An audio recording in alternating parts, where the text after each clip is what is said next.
Subagamos nila o pika ka. Ni at niya ka. Ang dakimin ka.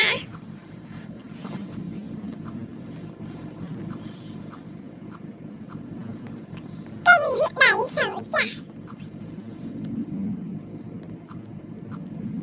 เป็นกิ่งปลาหลักฝึกมาตั้งชาติหนึ่งแล้วไม่เคยได้มาก่อนไม่เคยตกมาก่อนเลยเนี่ยแต่เคยตกอยู่นะครั้งหนึ่งแต่ไม่เป็นไรหรอกนะ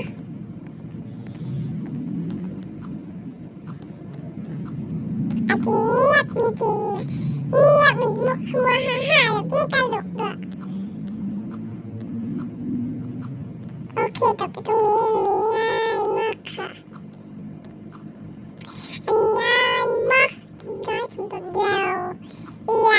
นะจ๊ะ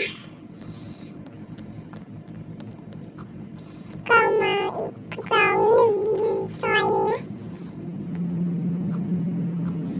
ก็กระโดดอีกก็กระโดดอีกจ้าด่านที่สองจ้ะดูไปเรื่อยๆจ้ากว่าจะจบแล้วก็มาต่ออีพีหน้าอีพีหน้าสัปดาห์หน้าก็ได้จ้ะ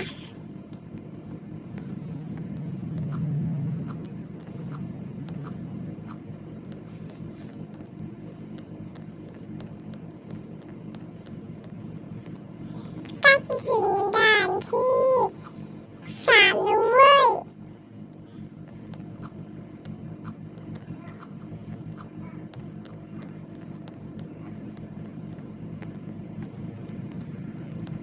ตอนที่สามจะเล่นให้จบแมปเลย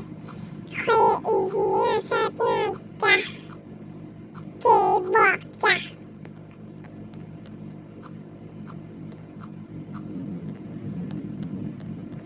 โอเคเจ๊จะบอกว่าตรงนี้ง่ายมากเลยจ้า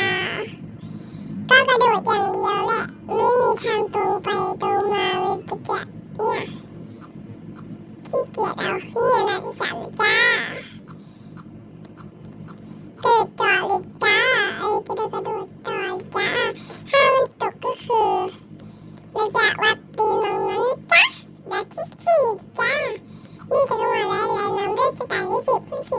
ขีดตาจ้าขีดจ้าเจ๊จริงๆก็กระโดดจ้ากระโดด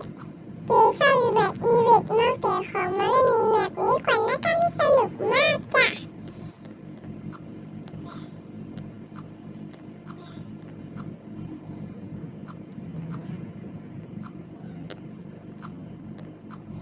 โอเคเจ๊ก็มาถึงด่านนี้แล้วจ้ะอาจจะเงียบไปมันพูดคำว่าเงียบไปนานมาหลายครั้งแล้วเนี่ย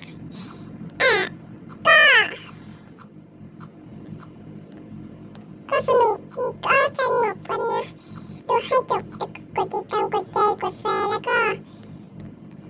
กดอะไรนั่นแหละไม่ดูทงในที่นี้คอมเมนต์ว่าอะไร